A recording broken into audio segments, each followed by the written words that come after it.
Parshas Vayeshev Revi'i, the parsha of Yehuda and his children. Very, very interesting parsha, many interesting things in this parsha. So the Torah starts off that Yehuda saw Bas Ish Knani Ishmoi Shia, and he married her. So he married the daughter of Shia. Well, who was the Shia? According to the Pusik, he was a Knani. What does a Knani mean? Rasha goes with the Mahalach, and it means a tager, a businessman, a soicher. Other Mepharshim say someone who lived in Canaan. He was there. The Ramban asks, what do you mean? He was there. Everybody was there in Canaan. You wouldn't call a person who was living in Canaan, and everybody else is living in Canaan, you're going to call him a Canaani. So some Mepharshim say that actually she was a Canaanist. She was from Nois Canaan. And even though Avram and Yitzchak were very makpid not to marry off the children to Canaanim, but the Shvutim were not so makpid. There's a Rasha later in Parshas Vayigash that seems to indicate that the children of Yaakov, the Shvutim, married Canaanim. Maybe only some of them, maybe only even one of them, but at least there was some Canaanim over there. So the Ramban says that according to that, it's very possible that Yehuda married actually a Canaanist, and that's maybe why the children died.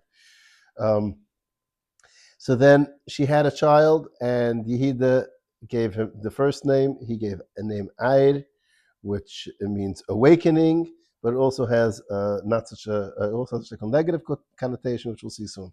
And then she had a second child, and she named him Oinon, which means also like Oini, which means like Availis, also not such a good connotation. And then she had a third child, and she named him Shailu, and that's all the children that she had. The Torah says that she named him. So Mepharshim asked, why did she name him? According to the order, if he named the first child, she named the second child. Why did she name the third child? Say that Yehuda was not around at the time that she was born, and that's why the Torah says that he was in Ksiv. It's interesting because today we fizich that the lady gives the first name, but in this parasha over here we see that the minig seemed to have been that the man gave the first name. Shaking by the Shvutim, it's interesting that the ladies gave all the names, except in certain instances that it says Vayikru. Almost every time it says Vatikru. So the Torah goes on to say that Yehuda married off his son Air to a woman named Tamar. How old was Air when he got married? According to Chazal, he was about 7 years old when he got married. When Sanhedrin Daf Samachtes discusses the thing, he was very, very young. Torah says, "Vayihi Air b'chor Yehuda ra b'ayne Adonai v'misay Adonai." Air was bad. He was ra in the eyes of Hashem, and Hashem killed him. So what did he do that was bad? So Chazal tell us that he withdrew during the relations and he ejaculated outside of her body, and that was the bad thing that he did. So why is that so terrible? Mepharshim say because the mitzvah, there's a mitzvah on there's also a mitzvah on all the people in the world to have children. The Rebbeinu Shalom told the Merishin Pri Revi, and the Rebbeinu Shalom told Noach Pri Revi, and the Pusik says that Pri Revi goes together with Shoifech Dam Hu Udam B'Udam. If somebody kills, if somebody doesn't do Pri Revi, it's like killing, and if somebody allows his sperm to go wasted, then that's like killing, and that's why he's called Ra, and he was killed. The Mepharshim say that Ayer and Ra are the same letters. So it's Ayin Raish, and this is Raish Ayin, but it's the same thing, because Ayin really means destitute, desolate, and he was not interested in procreating; he was interested in desolation. So he was killed. Reb Chaim Vital brings out that even though he was a Kutan, and Ktanim are not killed for their Avairis, but the Rebbeinu Shalom knew that he was not going to get better, and he was not going to have any children. So usually you allow somebody to live longer, so to wait because they have to have children. But since he's not going to have any children, he's not going to get better. He might as well be nifter before he gets worse and goes out actually and kills people. So that was the situation with this Air, and he got killed. So Yehuda told Oinon to go do Yibim. It's very interesting because what was Yibim? There was no Yibim. the Torah was only given many years later, and there's no Yibum by B'nai Noach. But the minig was to do Yibum. The Ramban says that it was not necessarily the minig by the Goyim, but it was the minig by the Shvutim, because they were makabel from Avrum and Yitzchak, the concept of Yibum, which means that the neshama of the dead person doesn't have any children, should be able to live on through doing Yibum which means that the brother will marry the woman and the child gets the neshama of the dead person. So he said, go do Yibum. And Einon continued on with the same concept of not wanting her to have children, and perhaps perhaps she was very pretty and he didn't want her to get pregnant and to lose some of that beauty. So he also ejaculated outside and made certain that he shouldn't have any children, and the Rebbeinu Shalom was very upset with him and he killed him too.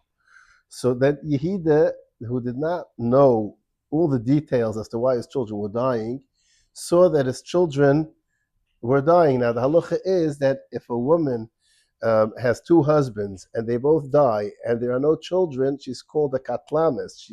She's considered a woman that kills people. Once upon a time, they assumed that it was one of two things. Either she has some kind of STD, or there's some type of magical thing. There's some type of mystic reason why her husbands are dying when they connect to her. So he did not want his third child to marry her and to also die. So he said, let's wait until he gets older, until Shaila gets older.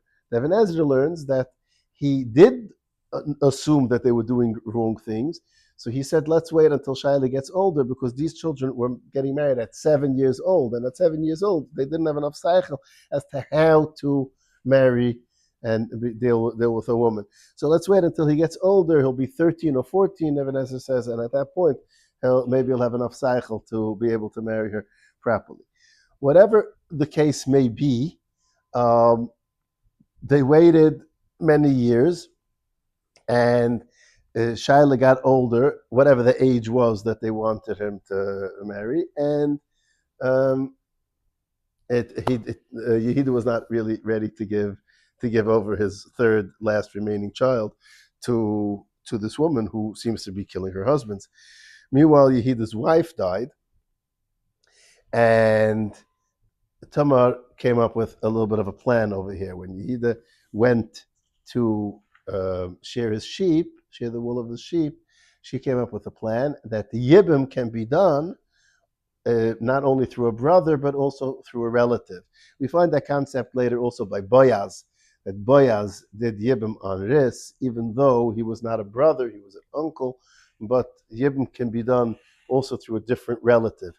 It's a little chiddush by Boaz, because that was after Matan Torah, but before Matan Torah could be done. So since Yehuda was the father of Aryeh Vaonan, so he could also do the Yibum, so she came up with the plan, and her plan was, and she went to a place where the free women waited, and she attempted to entice Yehuda to come consort with her. It says that a malach pushed Yehuda toward her, but whatever the case is, Yehuda came to her and said, "Hey, let's get together." And she said, "Okay, but you have to give me something for it. I need to get paid for this." So he said, "Fine, I'll send you a goat." And she said, "Okay, but I need to have some sort of a mashkin until then." So he said, "Fine. What mashkin should I give?" So she said, "I want choisamcha, psilechu, imatchu, asher b'yodechu." 3 things. So the push detach is your ring, signet ring that he had, your belt, and your staff, your stick, which is a big chiddush for him to give away, considering that those are type of things that people don't really give away. So evidently, she was very, as we mentioned before, she was very beautiful, and he just went for it. According to the other pshat, is that he felt that the Malach was pushing him, and he felt that this was the right thing for him to do, so he went ahead and did it. And he asked her, "Are you?" He asked her if he's allowed to be with her. He asked her whether she's menstruating, whether she's an Ida, and she said no. So he asked her whether she does have a dezura, because he wouldn't be allowed to be with a goya. So she said no. And then he asked her whether she's married, and she said no. And then he went ahead and he consorted with her.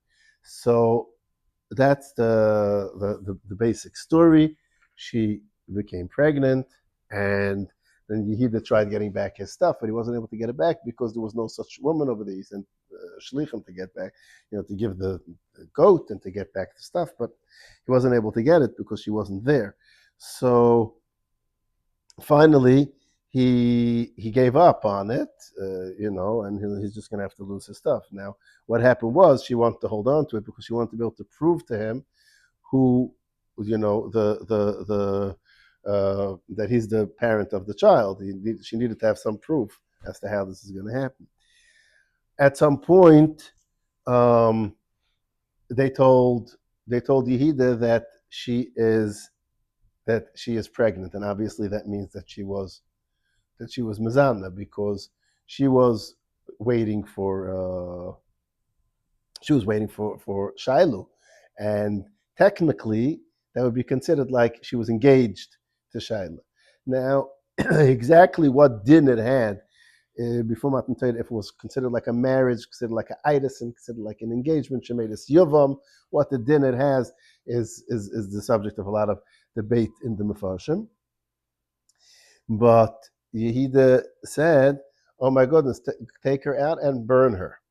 There are many Mefarshim on what it means, burn her. The simple touch is burn her at the stake.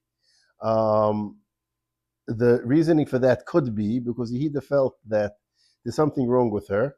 She's obviously killing her husband, and now she's going around being a harlot. So who knows how many more people are going to die due to her, and he felt that this is called for killing her. Another pshat is that Rasha says that she was the daughter of Shem ben Noach, and Shem was a kohen, and the daughter of a kohen, that's Mazana, needs to get tzedakah. It doesn't really exactly work out the details of this pshat in Mamashim pshat, but maybe based on that concept, before Matan Torah, you were allowed to burn her. There are some Rishonim that say that he didn't say to burn her, he said to brand her. Take her and Rehida Hachusit says that brand her, that people should know, use a brand like a tattoo, like that people should know that this woman is dangerous. So it doesn't really mean to to burn her. In any event, at that point she went and she was going to get burned, or either burned at the stake or branded, and she sent a messenger to Yehuda to tell him who the person was that slept with her, which was actually Yehuda himself. And she sent two messengers. One messenger she sent with the three items that she had taken: the choisem, the psilim, and the mata. And the second messenger she sent to say that recognize these things and then figure out exactly how I got pregnant. So at that point, Yehuda said, "Wow, this is me. Tzadka mimeni." He stood up and he said, "She's right. She didn't do anything wrong. I didn't give her to my son, and she took matters into her own hands, and she was right." At this point, there's a lot of mefarshim. It's worth going into it a little bit. First of all, what was this choisim, psilim, and mata? So we said the pushta pshat, but the mefarshim say another pshat. Choisim is tefillin, because we know that choisim is the tefillin is like what you tie on. It's like a seal that we're connected to the Eibishter. Psilim is the tzitzis, and the mata, the psil tchailes, that's on the tzitzis, and the mata is the stick, because Yehida was the melech, and the melech has a stick, a mata, the scepter. So according to that, it was actually, she was telling him that you gave me your stuff, your religious stuff, and I'm sending you back to show you that I'm religious. Also, what's the tzadka mimeni? He says, because she knew who she was sleeping with, but I didn't know who I was sleeping with. So she's more right than me. According to halacha, before Matan Torah, the Gemara says in Avodah Daf Lamed Vov, that before Matan Torah, they were goyzer that you should not have zoynus, and a zoyna is allowed to be maybe even killed. Maybe she's allowed to be killed, because if someone is a zoyna, she's allowed to be killed. But what Yehida said is that now that I found out that she wasn't a zoyna, because the zoyna is somebody who's just hefker to everybody, and she wasn't hefker to everybody, she did it particularly with one person, then she's not chayev misa. What happened over here? She had twins. Who were the twins? Peretz and Zurach. What happened was the first one started being born, which was Zurach. He stuck out his hand, not his head, and all of a sudden, the second one, Peretz, pushed ahead of him and came out first. That's a siman of Peretz. Peretz means he pushed out. Zurach means that they had put a red band around the one who came out first, but he didn't really come out first. So they saw the red band, so they called him Zurach. The siman is that Peretz is the forerunner of Malchus Beis David. David comes from Peretz, Boaz comes from Peretz, and Ris married Boaz and had eventually the Einikel David. So David comes from Peretz, and a king can push his way through. So that's the siman. And why did Malchus Beis David have to happen in this interesting way? The Mepharshim say because the Sultan was very, very busy that Malchus Beis David and Mashiach should not happen, and the only way to get Mashiach to happen is if it happens through some hidden method. For example, Ris, who comes from Moav, comes from Loit and his daughters. So the Sultan is not expecting some kind of big Heilige Gezach to happen over there. That's where that Neshama was able to come out. Peretz came through Yehida and Tumah, through this system, and again, in ways that people would not expect. Okay.